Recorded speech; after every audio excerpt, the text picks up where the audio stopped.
Badiru Hamis Katimi waa 40 jir u dhashay Tanzania. September 2014 ayuu ka soo galay suudinta dhulka ah ee Kenya kala dhaxaysa Soomaaliya gaar ahaan aagga Mandera. Waxa uu isku soo maray Tanzania, Uganda iyo Kenya si uu marjila uga noqdo filimada suurad xumeynta ay ka sameeyaan argagixisada, diinta, dadka iyo dalkeegaba. Tababar u gaar ah soo galootiga argagixisada ayuu qaatay isla xilligaasi waana mucaskarka Jeshbam. waxaa lagu biiriyay koox loogu magac daray ninkii lagu aasaasay ee Kenyaanka ahaa Ayman waana jabhad gudaha Kenya ka dagaalanto. waxa uu sidoo kale qayb ka noqday arbushaad ee argagixisada ka sameeyeen fariisimaha militariga Soomaaliya iyo ADMIS ku kala leeyihiin Golweyn iyo Bariiro ka tirsan Shabeellada Hoose. Bariiro dhaawac ayaa ka soo gaaray Tanzania kan qaybaha hoose ee jirkiisa. 40 jirkan la baxay magacii hore ee horjoogihii argagixisada Al-Shabaab Abu Zubair. waxaa dib ku noqotay cadaadiska ee argagixisada ku saareen inuu ilaalo xabsi ka noqdo soo galooti sidiisa ah oo ku waashay mid kale oo ajnabi ah uu dilay. koox ka tirsan sirdoonka Soomaaliya ayaa u isticmaalay farsamo cajiib ah soo xirigelinta Tanzaniyaankan. waxay heleen ilaha aan muuqan ee xogaha ka keeno gudaha argagixisada. xiriirka Badiru uu rabay inuu Daacish isku dhiibo, laakiin ciidamada amniga ayaa afduub xirfadaysan kaga keenay jilib. Cabdiraxmaan Nuur Yuusuf Xiis Xiis Nuur Yuusuf sida ku qoran Swedish passport-kan. kaaga daran passport Soomaaligiisa waxaa ku qoran Cali Nuur Axmed.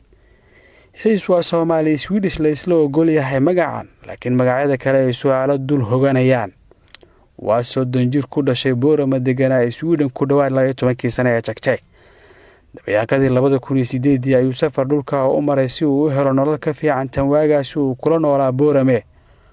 waxa uu u maray gaarista Sweden, wadamada Ethiopia, Suudaan, badda Liibiya, Talyaaniga, Faransiiska iyo Belgiumka. Maaj 2009 ayuu isku dhiibay qaxootinimo. Xiis waxa uu qaatay fikirka kooxda waxaana loo xil saaray nin uusan aqoon in si gaar ah uu la xiriiro. waxa uu codsaday in lagu biiriyo telegramyada kale ee kooxda si uu u helo xogo ka baxsan inta uu ka heli karo website-yada argagixisada ay isticmaalaan. bilowgii 2019 ayaa ugu horeysay imaanshiyihiisa Muqdisho, waxaana xiriirkiisa uu ka yimid Ismaaciil oo ay wada deganaayeen Boorame kana tirsanaa Malaysia buuraha Golis ku dhumaalaysato oo Al-Shabaab ka tirsan iyo horjoogaha Maleeshiyadaasi Guuleed. $50,000 ayuu Xiis deen ahaan kaga qaatay bangiyada Sweden si uu taageero dhaqaale u siiyo kooxda argagixisada ee Al-Shabaab. waxay xaaskiisa ku dacweysay hay'adaha amniga ee Sweden, laakiin waxa uu u samaystay been abuur uu kaga baaqsan karo cadaadiska Sweden. intii uu joogay waxa uu soo iibiyay agabka kaamirooyinka qarsoon ee wax lagu duubo, waxaana xogaha sirdoon ay sheegayaan in loo isticmaalo weerarkii Mandabay. waxa uu la kulmay Abuukar Cali Aadan ku-xigeenka horjoogaha argagixisada iyo Abu Cabdalla, waxaana loo sheegay inuu aad uga taxadaro cidda uu ka gadayo fikirka argagixisada.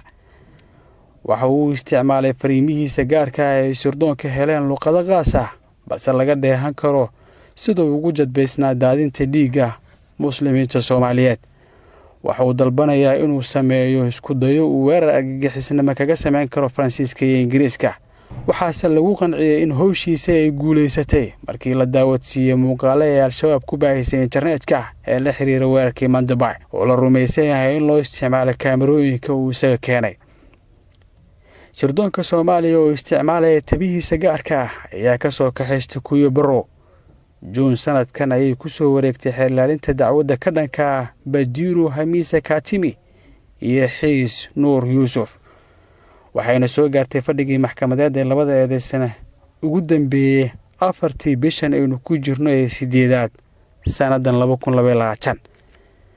maxkamadda ciidamada ayaa ku kala xukuntay maalintan Badiru Hamis Katimi cimrigaha ku furto xabsi daayin, halka Xiis Nuur Yuusuf ay ku xukuntay 15 sano xabsi ciidan ah. sida dhinacyada dacwaddu uu sheegay gaashaanle sare Xasan Cali Nuur Shuute, gudoomiyaha maxkamadda darajada koowaad ee ciidamada qalabka sida.